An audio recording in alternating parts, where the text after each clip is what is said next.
如果信仰已成枷锁，人们又该如何虔诚？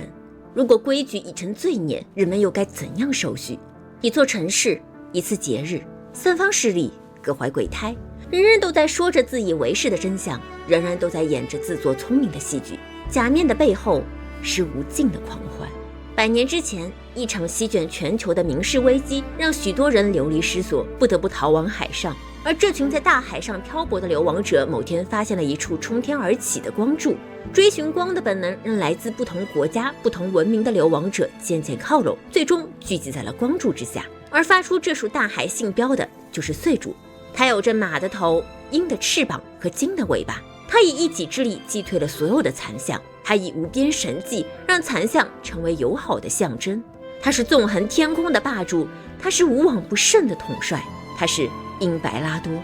人们在英白拉多的庇护下，在这片海岛上建立起了一座全新的城市，以此来对抗残像与民事。越来越多的流亡者跟随着直冲云霄的指引来到庇护所，加入其中，安定下来。至此，黎纳西塔正式建立。绝大多数的人因为被岁主庇护着，开始自发信仰英白拉多，但来自不同国家、不同文化的人的信仰终归不可能在没有统合下完全一致，而民事也似乎窥探到人内心深处的恐惧，并未以暴力和强压让残像摧毁这座全新的岛屿之国，而是如同英白拉多一样展现了自己的神迹。英白拉多翱翔天空，他便深入大海；英白拉多降下光明，他便扩散黑暗。他名为利维亚坦，掌管大海与秘密的民事。一部分人看到利维亚坦和英白拉多斗得旗鼓相当，心中的天平有了动摇。他们被利维亚坦强大的力量所吸引，担心英白拉多终有一天会落败，便决定提前加入民事的阵营，贡献自己的信仰，成为对抗英白拉多的先锋军。因为信仰不同，黎纳西塔的两派势力最终开战，天空派和海洋派彼此仇视、对立、斗争，直到一场史无前例的残像潮摧毁了旧黎纳西塔。人们称呼这场残像潮为黑潮。恐怖的巨鲸出现在海面之上，曾经友好的身怀化为了恐怖的残像。利维亚坦带着他的残像与英白拉多展开了旷日持久的大战。在战斗中，英白拉多身负重伤，他流出的神血却让黑潮变得更加狂暴。为了压制凝视利维亚坦，英白拉多决定用自己的身躯封印他，以虚弱的状态回归高天之上。而利维亚坦也不得不被封印在深海之中，而失去2位神明的黎纳西塔自此陷入了前所未有的迷茫与分裂。但这种状态并没有存在多久，一位青年站了出来，他宣称英白拉多与利维亚坦其实是一个神明，是因为人们的信仰而不得不分裂成为2个。错误的是人们的信仰而不是神明。所以只要所有人都信仰英白拉多，相信英白拉多是天空和海洋的共同霸主，那么就不再会出现利维亚坦，也不再会有战争。他以这种温和的方式成功影响了天空派与深海派，双方也放下了武器，开始认真思考共存的可能性。而这位青年也顺势建立以英白拉多为唯一信仰的教会银海修会，并将这段民事和岁主信仰之争的历史毁掉，统一了人们对于神明的认知。黎纳西塔也从此进入了和平。初代主座为了统一人们的信仰耗费心血，在位仅10年便赫然长逝。死前他囚禁了一个深海，并将自己的一部分意志留在了主座厅，以主座厅为棋盘，等待着一场神明与世俗的棋局，也等待着那位与岁主有着深沉渊源的黑袍之人。在他临死前留下了一则预言，一位少女将会成为岁主的共鸣者，将英白拉多再次带回人间，让黎纳西塔重回鼎盛。为此，初代主座做了诸多布置。他将曾经作为岁主身躯所化的青粒做成酒桶，将曾经岁主血液所化的青之果酿成美酒，等待着一个被青之果的酒香吸引的人成为岁主的共鸣者。而人们也一直在等待着这一天的到来，每年都举办盛大的狂欢节，渴望听到来自高天之上的神谕。然而直到20年前，这个预言才被应验。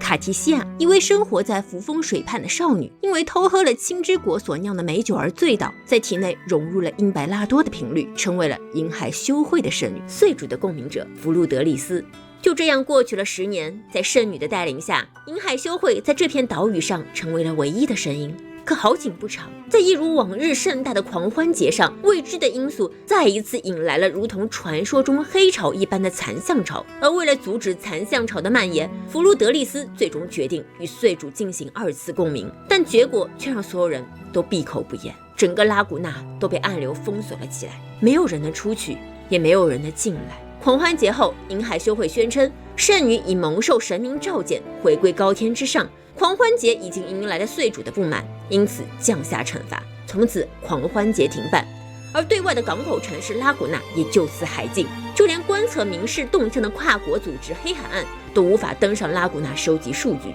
就这样又过去了10年，银海修会在此期间用赎罪远征的方式，将众多试图寻找历史真相之人送上了离开拉古纳的帆船，其中绝大部分都被黑潮带来的暗流带向了拉古纳旧银海修会的总部悲叹墓道，然后在古龙的攻击下失去生命。但也有一部分人成功的探索出了航路，为自己挣得一份活路。10年弹指一挥间，伴随着黑潮出现的暗流渐渐消失，海禁的条件不存在了，拉古纳长达10年的海上封锁终于被动解除。人们开始好奇外面的世界，以开放探索精神著称的莫塔里家族率先组织船队，想要远征大海。可在离开拉古纳之后，用来保护人们的公共深海就会消失，没有深海的帮助，一般人很难离开起源信标的覆盖范围。因此，随着对外贸易的扩大与新航路的开辟，人们迫切地需要一种更加便利的移动信标，也就是阿飘一直使用的盘古终端。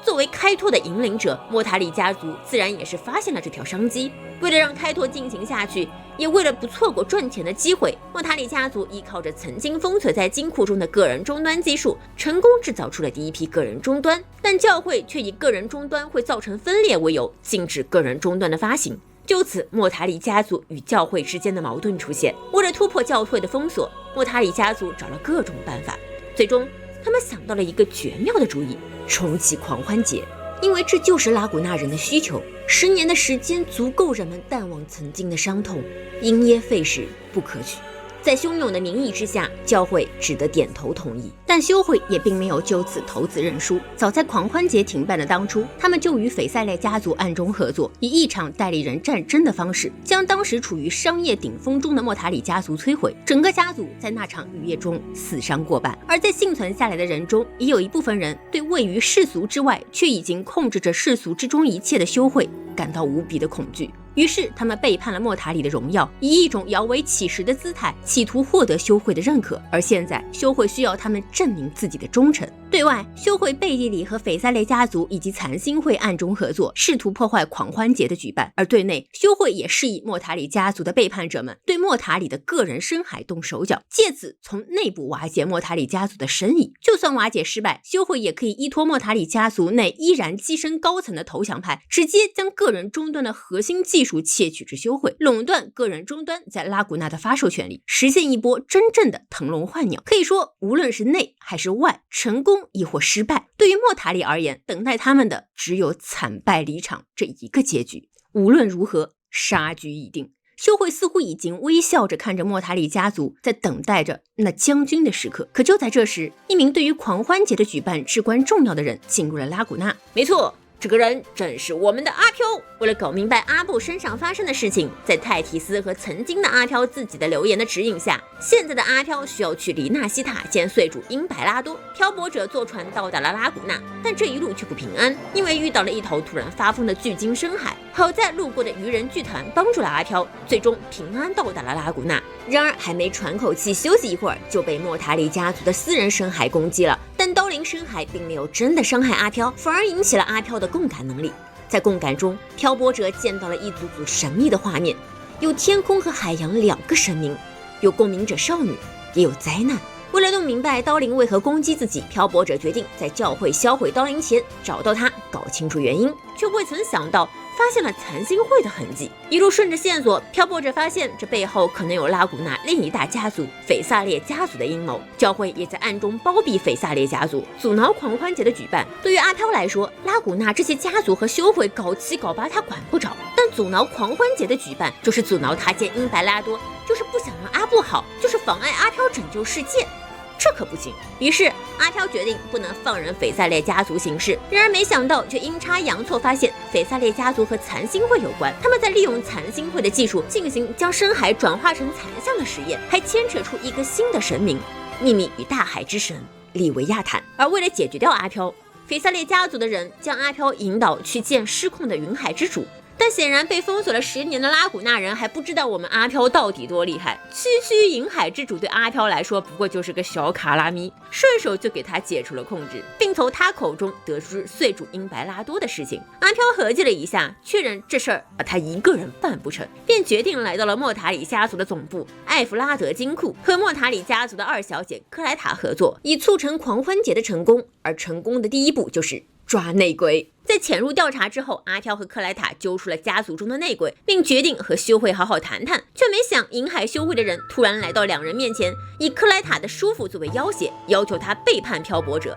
这事儿阿飘熟啊，当年咱也是和银灵打过配合的呀。克莱塔一个眼神，阿飘就知道要怎么做了。于是阿飘主动把自己送入了悲叹墓岛，顺带弄清楚了教会流放罪人的真相，还见到了当初帮过自己的愚人剧团。原来愚人剧团就是克莱塔赞助的，搞半天都是熟人。随着克莱塔的到来，此次深海暴动的真相终于浮出水面。教会为了阻止这次狂欢节的举办，不仅试图让云海吞没拉格纳，对私人深海下手，还控制了海中巨兽索海之鲸，只为了让所有试图到达拉古纳的外人葬身海底，以此为由继续实施海禁，巩固修会的话语权。虽然前2个手段已经被阿飘挫败，但残星会和教会显然并不准备就此罢手，想要在狂欢节上复刻当年黑潮的惨剧。阿飘决定和愚人剧团将计就计，将这场针对狂欢节的袭击转变成一场全程参演的即兴演出。阿飘和克莱塔的双人舞也意外地擦出了一些不一样的火花。在一片祥和的表象之下，是早已积蓄到极限的暗流。残星会终于在狂欢节上露出了爪牙。曾经在京中发动残像潮的残星会会监弗洛洛出现在了漂泊者的面前，然而他却告诉了阿飘一个从克莱塔口中听到的完全不一样的故事。但事已至此，不得不打。大战开始，最终在愚人剧团与莫塔里家族的帮助下，弗洛洛操控的残像赫卡推被阿飘击败，索海之鲸也摆脱了控制，这场狂欢节安全落下了帷幕。阿飘也如愿以偿地获得了这场狂欢节最大的荣誉——英白拉多赐下的金色桂冠，并听到了来自至高天的声音。英白拉多告诉阿飘，他现在状态非常糟糕，无法直接提供帮助，但那名曾经与他共鸣过的共鸣者就在嘉年华中，或许他能够帮助到漂泊者。漂泊者也很快找到了他，一位正在水上舞蹈的如同精灵一样的少女，她自称卡提西亚，希望能和漂泊者进一步交流。但当2人将要握手的时候，克莱塔打断了漂泊者和他的对话。原来漂泊者刚才一直是在和脑海中的幻觉，或者说岁主共鸣者的灵魂聊天。阿飘将此事告诉了克莱塔，克莱塔也提供给阿飘线索，卡提西亚正是英白拉多的共鸣者弗路德利斯的真名。已经死去的圣女重新回到了这个世界，银海教会隐藏的历史真相，种种谜团在狂欢节后依然笼罩在漂泊者的心头。而修会主座的邀请带来了更加炸裂的消息，明氏也有共鸣者。一直以来被认为是岁主共鸣者的弗路德利斯是明氏的共鸣者，正是他在10年前将拉古纳带入了深渊。2.0 仅仅一个序章就已经展现出来了和 1.0 版本完全不同的局面。拉古纳的局势相比较于荆州的边庭、残星会、明氏的3足鼎立，呈现出了一种多方角逐的局面。教会、莫塔里家族、斐萨列家族、残星会、愚人剧团以及现在的阿飘，6方势力围绕着狂欢节的举办明争暗斗，其中莫塔里家族、愚人剧团和阿飘是支持狂欢节举办的一方，而斐萨列家族、教会和残星会则是阻止狂欢节举办的一方。双方在各自的战队中又有不同的侧重点，但似乎站在各自的立场上都是正确的。修会的立场是稳定。从最初的大主教建立银海修会以来，历代主教的责任都是让拉古纳团结，尤其是在信仰上的团结。拉古纳有2个神灵这件事绝对不可以让普通人知道，因为只要被知道其存在，就有可能产生分裂，人们只会站在自己所相信的那一边，拒绝沟通，掀起战火。所以用绝对的信仰高压逼迫人们统一认知，才能断绝明示利维亚坦卷土重来。20年前依照预言出现的圣女，让拉古纳充满了欢愉，但10年前的黑色狂欢节却让拉古纳堕入深渊。而从弗罗洛和修会主教口中的故事均可得知，是圣女和狂欢节才引发出利维亚坦的出现。修会中的人是知道圣女存在的，但似乎普通人已经遗忘了圣女，而且不知道初代主作的预言。毕竟若是知道初代主作的预言，就肯定知道弗洛德利斯是预言中的共鸣者少女，而少女死亡了，所以神有了新的共鸣者也不是不可能。所以主作或许从某种可能性上来说并未说谎，但修会封存了弗洛德利斯的存在，摧毁了他的家乡，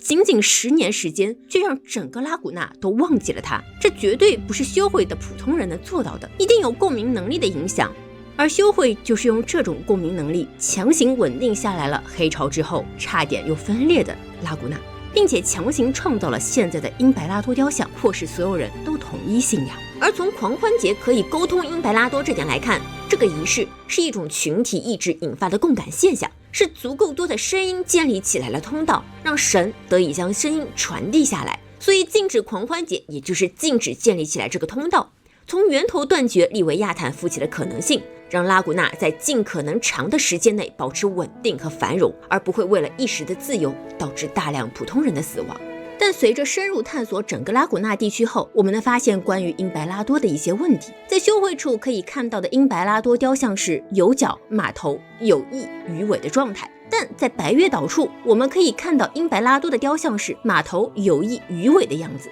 然而来到失乐园后，就会发现英白拉多的雕像就只有马头、鱼尾，既没有翅膀，也没有脚，和最新的明朝官方发布关于菲比的视频开头的 icon 一样。而在教堂的壁画中，英白拉多则是有角马头、没有翅膀的鱼尾状态，也就是英白拉多的形象是一直在被修改的。再结合布兰特因为质疑修会明明说没有人见过英白拉多，却能确定所见雕像没问题这件事儿而被流放，不难做出猜想，或许从某一刻开始，修会或者说是主作们有可能被利维亚坦所污染，想要稳定拉古纳是真，不想要战争也是真，但或许被利维亚坦所欺骗，从而用一种潜移默化的手段，让利维亚坦在存在的层面上取代英白拉多，用另一种近乎镇压式的残暴统治，让拉古纳永远的稳定下去。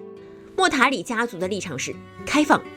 莫塔里家族的人认为，人们天生就是向往自由的，只有开拓、发现、征服才是迈向未来的唯一通道。不断的碰撞才能引起人们的思考，不断的交流才能引起人们的进步。莫塔里家族一直致力于狂欢节的举办，并非是为了那虚伪的统治权或话事人地位，只是认为人们应该走出去，去看看外面的天空，去看看外面的世界，去真正见识过世界，才能更好的思考。我本可以忍受黑暗，直到我见识过真正的光明。至于资本主义萌芽的地位和话语权，不过是在追求开放时的附带品。而身处于莫塔里家族的克莱塔更是有着美好的理想，在他眼中，拉古纳的每个人都有自己的角色，泾渭分明。虽然大家安居乐业，却如一潭死水。必须有一场盛大的活动，让人们放下彼此身份和立场，可以肆意表达自我。在他眼中，人们是可以相互理解的，是可以平等自由的，但修会却剥夺了这种平等自由。即便是这种平等自由只存在于短暂的节日当中，他的家族争取市场、控制经济，也不过是为了人们的自由而必须为之的事情。他认为拉古纳不需要有任何人统治，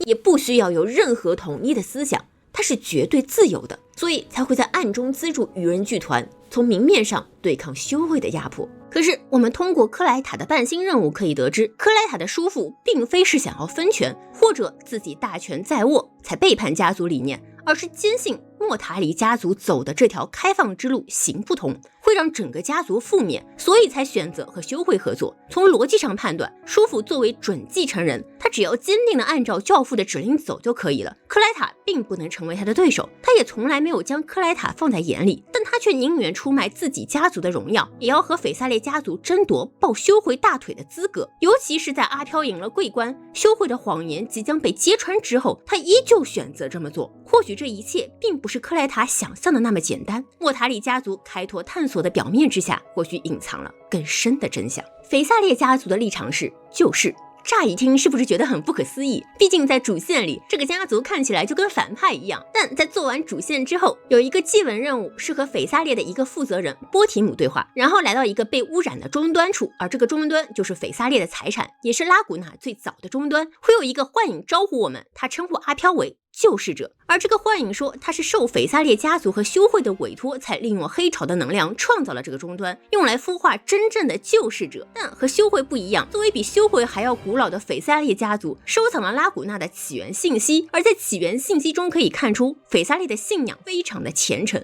并且对于异教徒非常抵制。可从主线可知，他们并不是英白拉多的信徒，而是利维亚坦的信徒。他们想要复活明示利维亚坦，虽然利维亚坦落败，他们不得不表面承认英白拉多的唯一性，但暗地里还是在发展利维亚坦的信徒，想要通过集体信仰从而唤醒利维亚坦。按照初代主教的说法，神是唯一的，既然可以是英白拉多，那么为什么不能是利维亚坦呢？至于为什么斐萨列一定要信仰利维亚坦，在这里我们还需要说一说双神利维亚坦和英白拉多。英白拉多大家在游戏中已经了解到不少了，但从各种碎片化的文字中可知，现在的马头有意鱼尾造型并不是它的原本姿态，而壁画中出现的独角马头金身的模样也是初代主作刻意打造的形态。毕竟教堂的彩窗是大战结束后人们建立起来的，所以英白拉多到底是什么模样，除了圣女弗洛德丽斯以外，没有任何人知道。但利维亚坦不一样，从斐萨列家族的人的口中可以得知，他们很明确的知道利维亚坦的模样。相比较无相显主那如同人形的外观，利维亚坦则更像是回音生物，它有着独角巨鲸的外形，与深海之中掀起阵阵黑潮。相比较于神性且亲民的岁主英白拉多，利维亚坦的形象似乎要更加让人畏惧与想要臣服。自古以来，仿佛无底的深海暗渊便是所有文学作品中神秘与恐怖的代名词，似乎所有的秘密都会被掩埋在这深不见底的海洋之中。而斐萨涅所咏念的利维亚坦的尊名便是秘密与大海之神，并且确信利维亚坦是能通过狂热的信仰复活的。索拉里斯的一切都是波，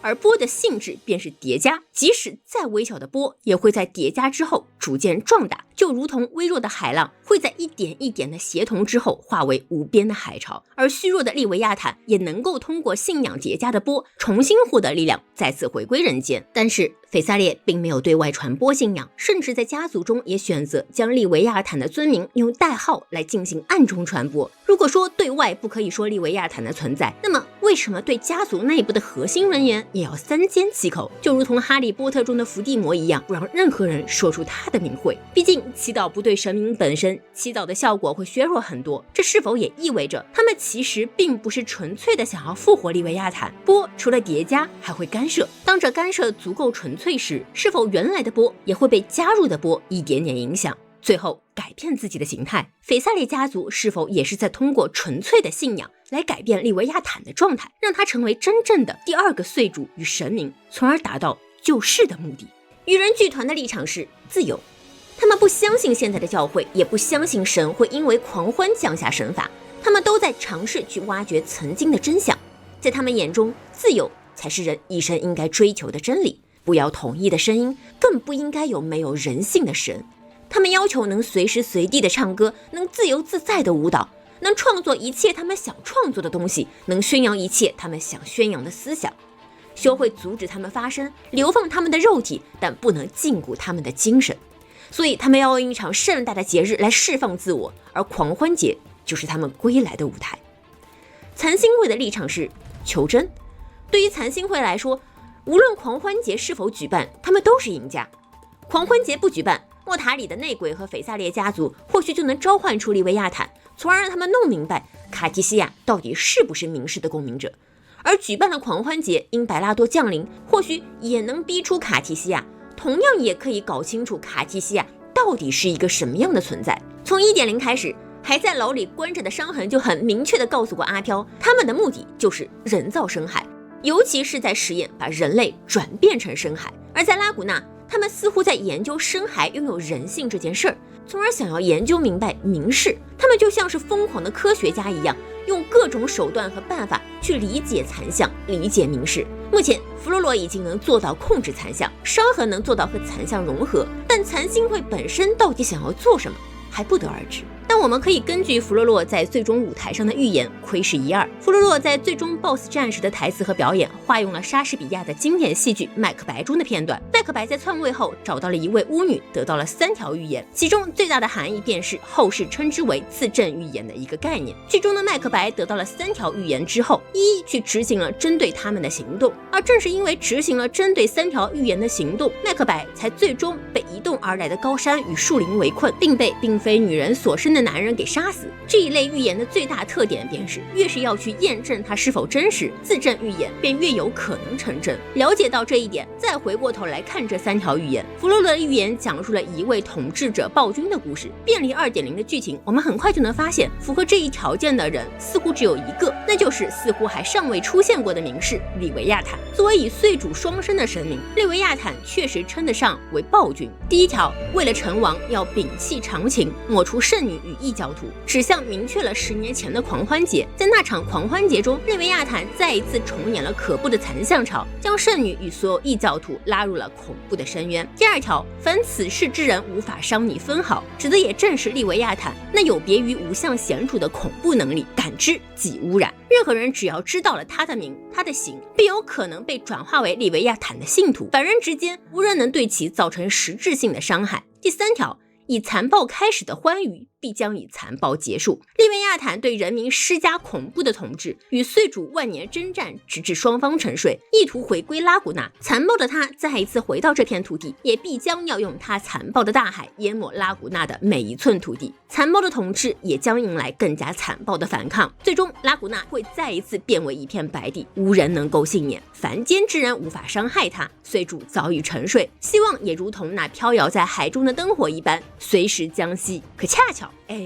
漂泊者也就不是此世之人，是来自外世界的群星的调律者，是神明的艺人，是超脱于这个世界的存在。而我们的到来也将终结利维亚坦在这拉古纳布下的恐怖污染。在弗洛洛的自证预言中，阿条也可能会以残暴的方式终结这场残暴的统治，期间必然是要流血与牺牲的。10年前的狂欢节惨剧很可能会再次上演。可正如弗洛洛所说，他并不希望第3条预言能够实现，他更希望漂泊者能够跳脱出这3条自证预言，能够真正的走出自己的路。而这或许也代表了残星会在拉古纳的立场，那就是我们虽然导演了一切，但我们更希望能够超脱我们预期的结局。或许他们的目的也可能与漂泊者一致，只是换了一种方法。3种立场，3个势力，人性与教条的对抗依然迫在眉睫。但明朝这部分显然不是天马行空无根空想，而是深度影射了现实。狂欢节与拉古纳的局势这部分可以很明显看出来是改编自意大利的文艺复兴运动和西方大分裂。因为罗马艺术上的威望和教皇常驻法国阿维尼翁，导致对意大利的掌控减弱，意大利的天主教在内部进行了分化，在罗马又推举出了一个新的教皇。从此谁才是合法的教皇，谁才是正统的传承者，成为了整个欧洲的争议焦点。意大利天主教的大分裂追根溯源，是因为法国的介入和教会内部的腐败，而教皇和罗马贵族之间的利益纠纷也对分裂起到了推波助澜的作用。掌握教会经济权力的商人和贵族希望通过加强自己在教堂中的地位来进一步扩大自己的影响力。此外，末日论和反教皇主义的风潮也加剧了教会的矛盾。一些人声称，唯有重新回归教会的纯粹和正统，才能使教会获得真正的力量和威信。而在大分裂结束之后，就是非常著名的大航海时代了。所以无论是莫塔里的资本主义萌芽，还是愚人剧团对于神学的怀疑，甚至于双神体系，都和意大利的这2个关键事件有着深刻的联系。但不同于文艺复兴前的黑暗时代，拉古纳没有严格的等级体现，没有看到贵族神权随意猎杀平民，也没有黑死病的困扰，人民也似乎没有什么被君主制压迫的感觉。而通过壁画的故事，甚至可以看出来，修会确实是为了人民才设定的统一信仰，而不是和文艺复兴前的教廷一样压迫人民、控制人民的思想。尤其是在10年前的黑潮之后，人们又开始有信仰分裂的苗头，但这种苗头在曾经的历史中被证明是一定会引发双神降临，从而带来战争。所以教会的这种高压政策也确实起到了维持拉古纳稳定的作用。就这点看来，教会并不是通常意义上的反派。在这场角逐中，己方势力不仅仅代表着各自的利益，更代表了人们的天性和未来。这也是莫塔里家族的创始人带回来刀灵时留下的话语的真谛。岁主的神谕并非会影响家族的现在，而是会决定家族迈向何种未来。教会成功，人性便要被压制。就像白猫说的那样，整个拉古纳将在教会的带领下无脑地称颂着岁主，共度虚伪的和平。如果狂欢节顺利举办，人们虽然将会迎来自由，但也有面对明氏被迫复苏的风险。毕竟现在整个索拉里斯都在对抗明氏的复苏，而不久之前荆州才解决了战争明氏的试探，但拉古纳却没有任何明氏复苏的迹象。一方是自由，一方是可能存在的风险，没有人知道谁对谁错，但可以知道的是，只有举办了狂欢节，才能跨出迈向未来的那一步。可教会为何明知岁主依然存活，甚至知道狂欢节举办就能得知岁主消息的情况下，却对狂欢节讳莫如深，甚至想要直接禁止狂欢节的举办呢？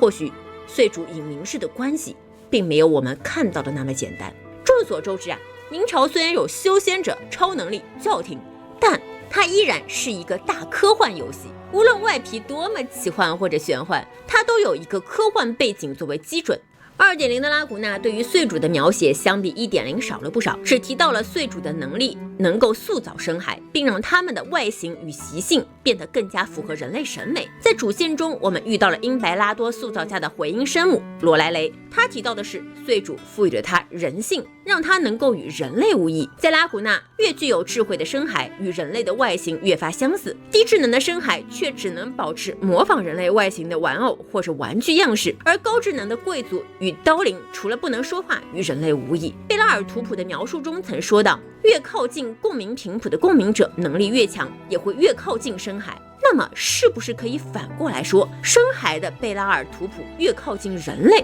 也就是具有人性，就会越与人类相似呢？人类在超频中转化为了生孩，而英白拉多也可以让生孩变成无限接近人类的样貌。在这里我们大胆猜测，英白拉多的能力其实并非塑造，而是启迪。它能够将人类思维方式，也就是人性的频率直接植入作假生孩中，让他们获得人性，而人性的频率就能够将生孩直接塑造成人类的样子。这也是为什么罗莱雷对英白拉多的描述是赋予了人性，而不是改造成了人形生孩。在对英白拉多有了一定了解之后，我们再看隐藏的历史与主作所说的黑潮真相，就会发现端倪。在物理学领域有这么一条科学定理，波的干涉，两条频率波在相互融合之后再次分离时，双方都会携带对方的频率，形成对互相的干涉。高塔的壁画与主作均证明了，在拉古纳早期的历史中，明氏与岁主曾数次引发大战，深海与高天几度被两位神明的伟力撕裂。在索拉里斯，一切物质的最原始形态并非单纯的粒子，而是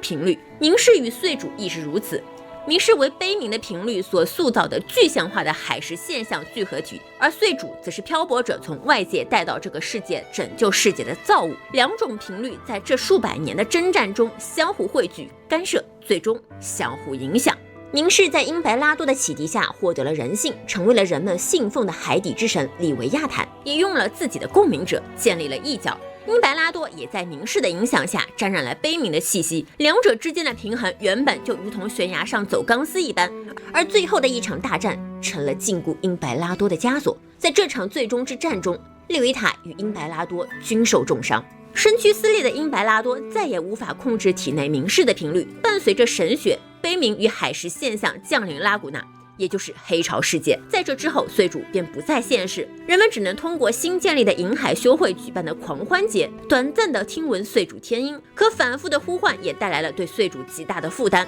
为了压制明氏对岁主的影响，英白拉多的共鸣者弗路德利斯选择使用传说中的方法二次共鸣。1.1诀告诉我们，如果进行二次共鸣，需要漂泊者本人确认权限转移。很显然，身为普通人的弗路德利斯并没有权限这么做，他将明氏的部分当做了英白拉多进行共鸣，以一己之力吸收了所有的明氏残余，与重伤的英白拉多一起消失。而明氏也成功的选中了自己的共鸣者，与英白拉多一起的弗路德利斯。因此，错误的二次共鸣让他变成了岁主与明氏的共鸣者，而他也只能与英白拉多一样前往高天，以此压制自己。而银海修会却认为弗路德利斯是明氏的共鸣者，所以才会在这么重要的二次共鸣的时刻对岁主发起背叛，他才是让岁主无法再次回归现实的罪人，并以这场悲剧是神罚为由头，禁止狂欢节的举办，同时对自由思想进行压制，以愚人朝圣的手段将他们送到叹息木岛进行放逐与暗杀。自此，明氏与岁主在这片城邦中销声匿迹，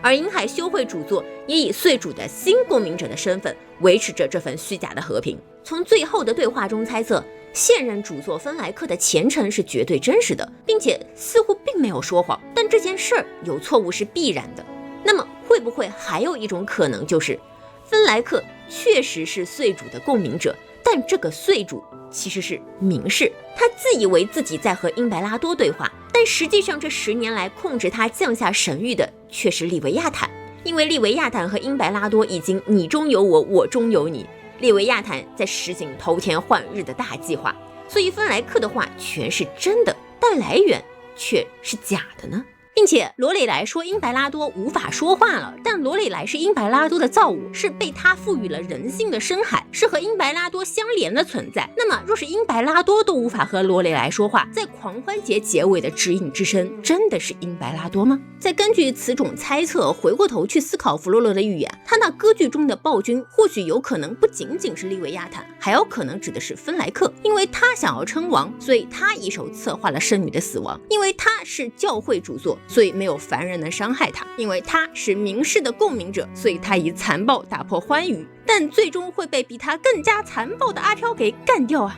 总之，和平将要被打破，残星会的目的也已经昭然若揭。阿飘到底能在黎纳西塔看到什么样的真相？让我们拭目以待。可以说 2.0 虽然看起来似乎变得更加像是奇幻游戏了，但明朝确实一直在坚持着自己的科幻梦想，要好好的点个赞啊！那么本期视频就到这里了，感谢大家的一键3连赞助播出，让我们2.1再见啦！